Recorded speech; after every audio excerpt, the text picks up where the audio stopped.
I'm Cynthia James, and this network is about changing lives one woman at a time.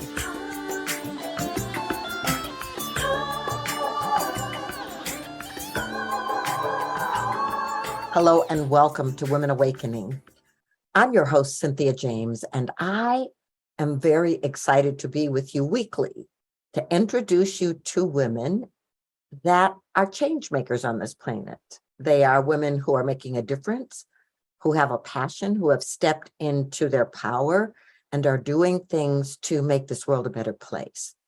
So I do these every week. We are on Amazon, Spotify, iTunes, iHeart. Please subscribe and come back every week and meet an incredible woman. So my guest today is Danielle Miyoko Furuichi. She's a graduate student in the Masters of Environment program at the University of Colorado Boulder.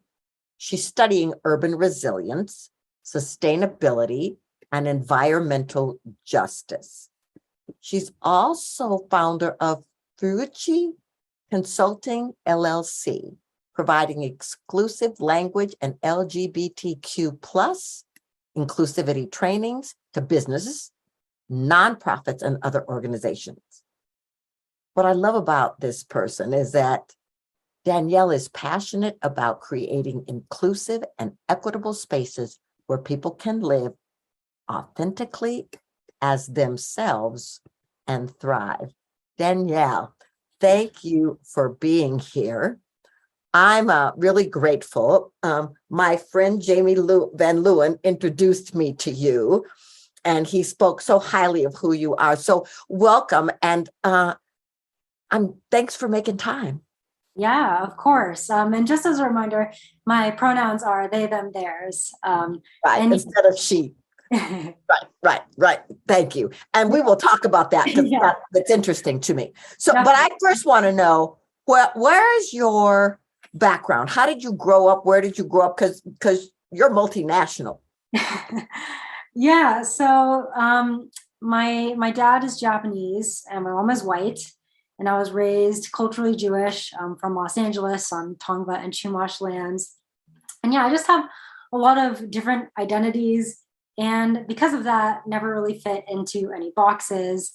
I was always, really aware of how I was perceived and treated based on how I looked. So like if I straightened my hair, or if I wore contacts or dressed a certain way. And I think, that was kind of like the beginning of my journey, just like gaining that awareness and seeing how people's perception changed based on a number of factors. And, while I identify as non-binary and queer, I was raised as a cis straight girl, cisgender straight girl. So meaning when your gender matches, the gender you identify matches the gender you were assigned at birth. Right. Was this confusing for you? Oh gosh, yes.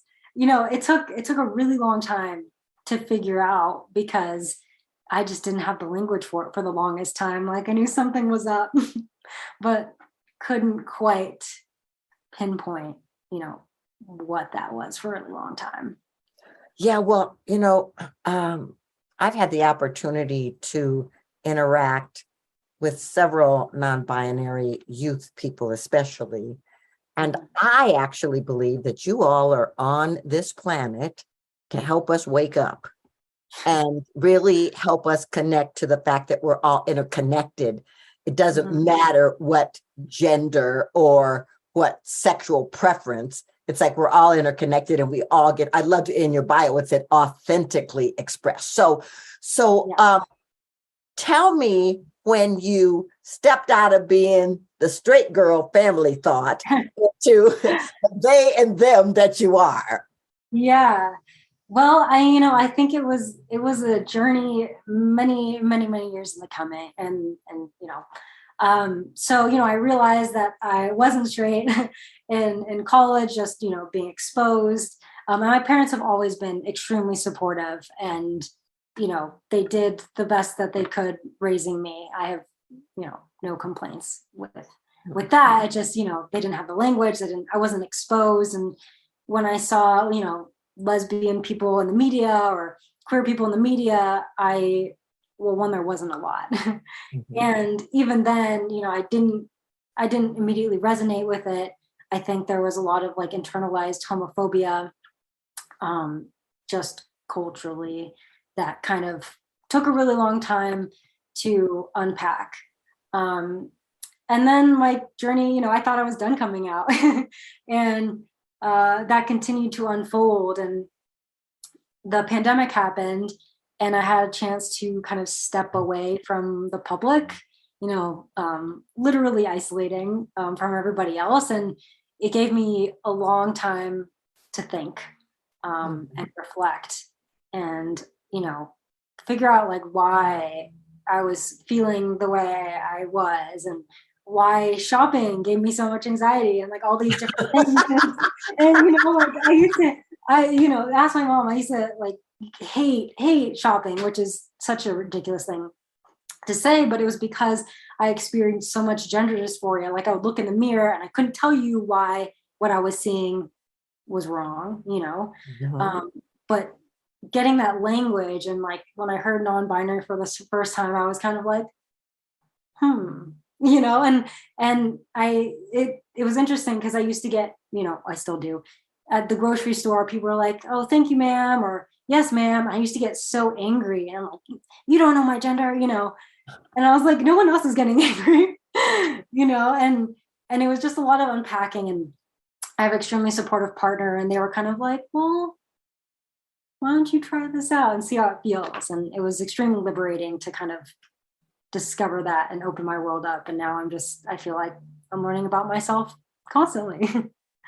Well, I'm really happy to hear that. And I'm really happy to have you on as a guest, because in the last few months, I've had parents that have called me with their teenagers or young adults who feel that they're non-binary, but are scared for their safety, are worried that they could be hurt, and it's causing mental distress. And so I guess I want to ask you in this moment, what would you say to those young people, because you seem to have found your roots?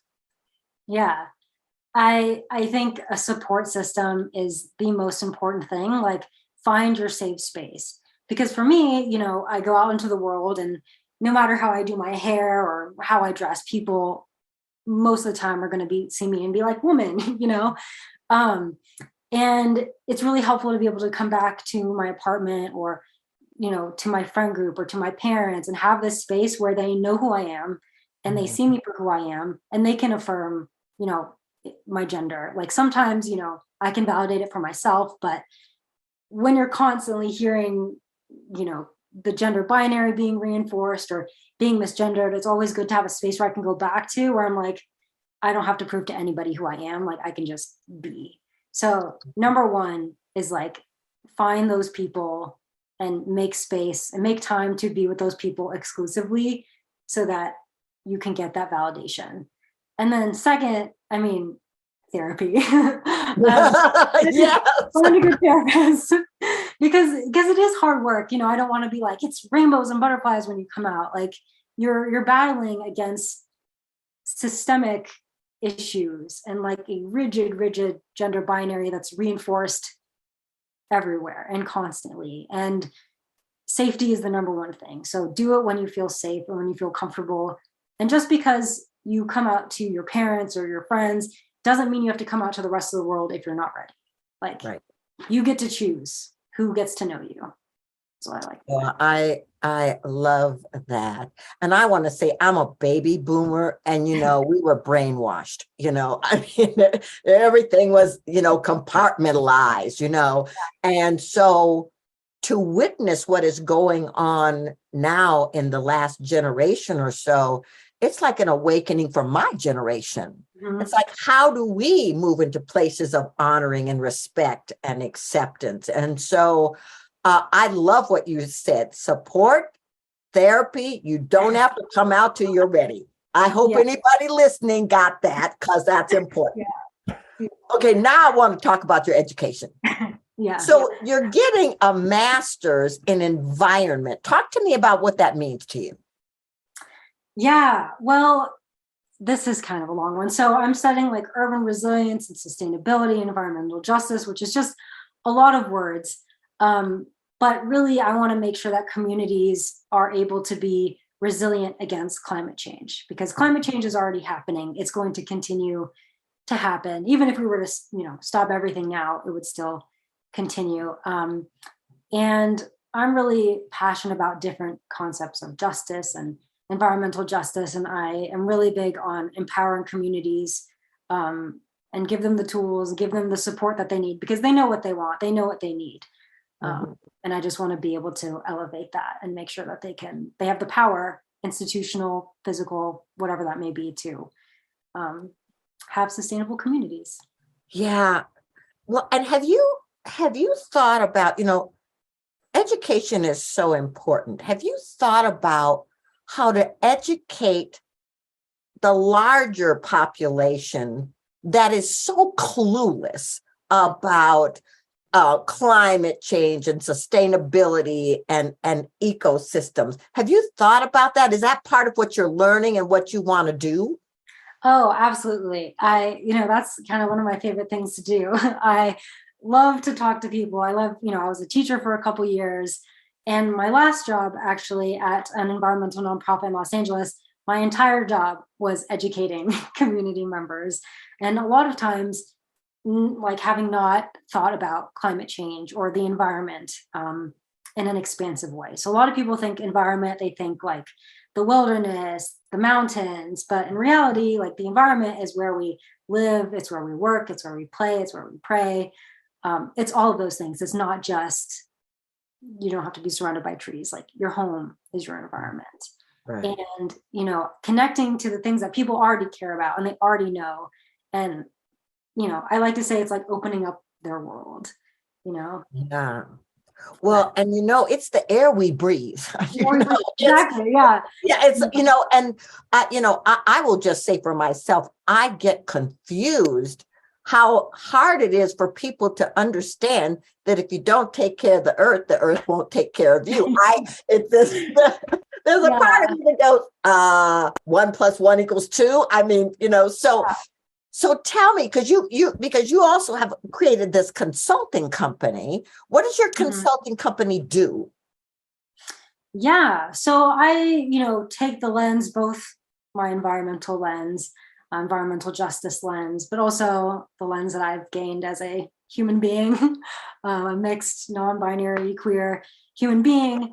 And I've cultivated these different trainings on, how to create inclusive spaces using your language, because I think language is such an amazing tool and often overlooked. It's like the first thing that we can change, and that we have access to easily.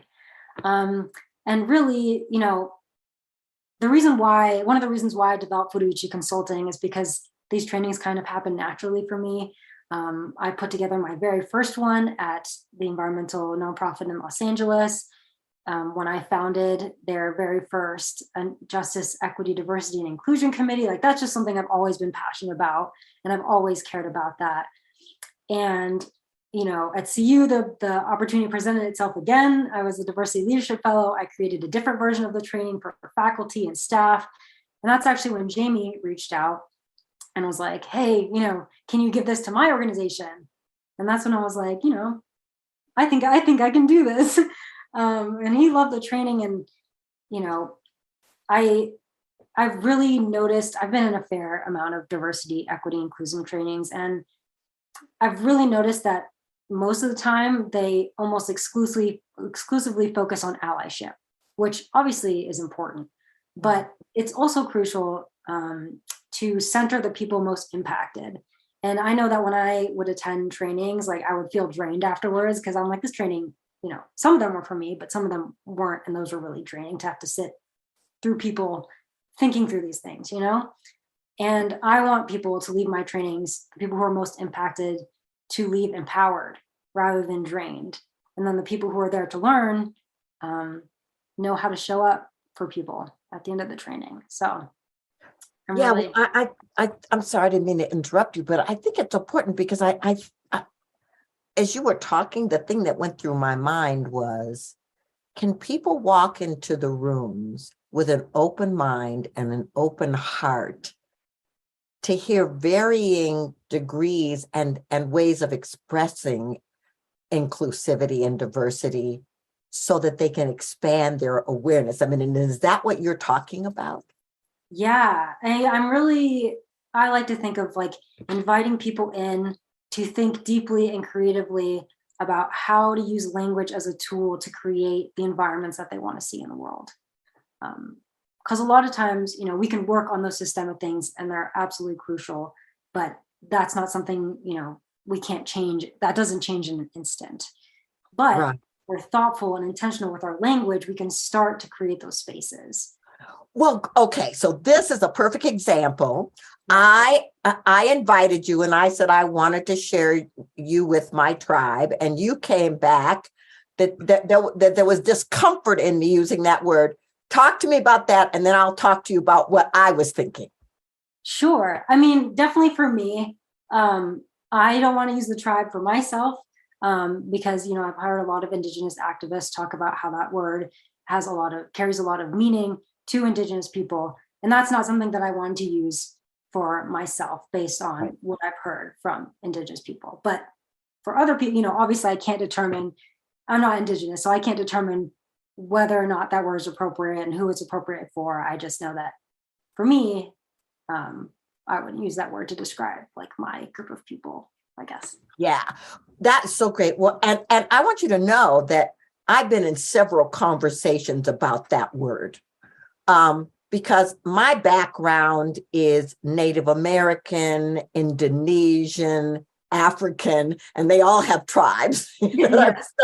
And Yeah. so for me, using that word is my people, my community. And what you just said about Indigenous people don't want to have that word usurped and hijacked to be used in some unconscious way. I mean, I just think it's something to think about Mhm. and to be clear. And I love that you spoke up and said that doesn't work for me and the way in which I express in the world. And I think that's how we heal. We talk.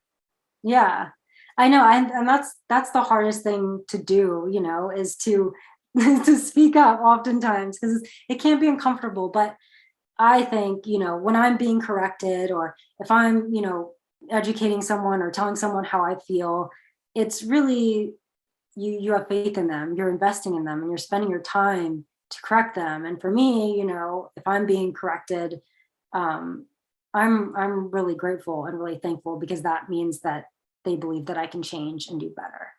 So it Yes, doesn't always have to be uncomfortable. absolutely. Absolutely. So, how do people find you and the fabulous work you're doing in the world? Yeah. So you can find me on furuichiconsulting.com if you're interested in learning more, or if you're interested in requesting an inclusivity training. That's FURUICHI consulting.com.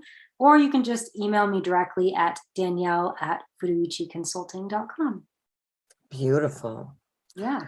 So, this is going to be an interesting question for you because I asked the same Yeah. last question Yeah. of everyone on this program.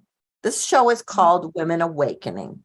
Yeah. And I want to add, the question is, what is the importance of women awakening on this planet? And I'm going to add in parentheses, the energetic of the feminine, because I think we all have masculine and feminine. What's the importance of that waking up on this planet at this moment? Yeah, I mean, I think the world is better when we can live authentically.